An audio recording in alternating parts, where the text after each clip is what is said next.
I'll tell you a story here, and for me that was very important part of leadership. And I spoke to you about man management.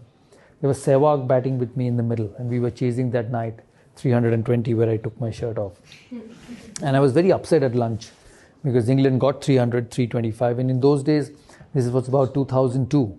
You very rarely chased 325. It's not like modern day cricket where you just keep hitting, and the game has changed a lot.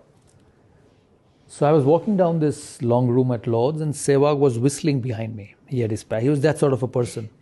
He was whistling behind me. So he turned up to me and in Hindi, I abused him and said, "Ek to 325 banane dete, uske upar you think it's a joke." So he walks past me and said, "Skip, we're going to win this." I said, "Let's see." So we went. We started very well, both of us. And after 7 overs, we were about 70 for no loss. I was batting on 40 odd, and Sehwag was also batting. So Ronnie Irani, and many of you would have known in England, Ronnie Irani was bowling from this end. And I went up to Viru and said, we've got a good start. I think we can get this total, but don't get out. We've played the harder bowlers. There's a weaker bowler coming in. Let's just keep taking 6-7 runs and over, because that's what we need. He said, yeah, fine, no problem. So Ronnie runs up from this end. He hits the first ball over mid-off for a 4. So I was at the non-striker end. I went up to him, tapped and said, good shot. So we got 4 runs and over. Just keep rotating. He said, yes, no problem. So he goes back to his end. The next ball, Ronnie pitches it up. He hits it over the top, over mid-on. 1 bounce, 4. So I again go up to him and said, well played, good shot. We've got 8. So you can still take single. He said, yes, no problem, singles.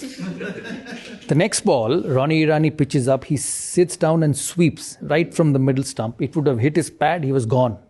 It went for 4. I did not go up to him. And he did not even look at me because he understood. So he turned his face, took guard and batted again. The next ball, he again hit him over covers for 6. So there were 5 balls. He hit 5 boundaries. And the 6th ball, he took a single, and as he was walking past me and said, I've taken a single. And this is happening in the middle. And we got 22 runs that over. He smashed him. He was so good. So I was furious at the other end because he did not listen to me. So I had 2 options. Either I woke up at the middle and given him my peace of mind. So I took a couple of minutes to pull myself back and went up to him and I said, keep concentrating. So I didn't tell him anything. He played an absolute blinder of a knock and we won. We finished the game, we won, and as I sat in this dressing room upstairs, he was slightly far away from me and I was sitting here. I kept thinking to myself, I said, today you won this game because that gentleman at the other end just took the opposition bowler on. And what were you thinking of telling him? That be conservative, take a single, go to the next over. But here was one person who felt that he could hit him for 20 in that over and turn the game around. And I say this to all of you here because sometimes as a leader, when you work with different people, you have your own way of doing things, your own way of being successful, and you go and tell him, hey, this is the way I think is right. Let's do it.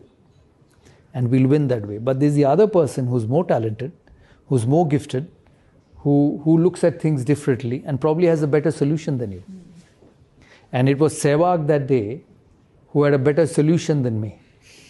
And it taught me a lot. We did win the game, but it made me a better captain. And a couple of days later, I met him at the breakfast. I said, why did you do this? So first question he asked me, are you angry on me? I said, I'm not anymore. He said, good. I said, I told you to play singles. Why did you hit him? He said, I felt that was the best thing to do at that particular moment. He said that was the best thing I felt would win India the game at that particular moment.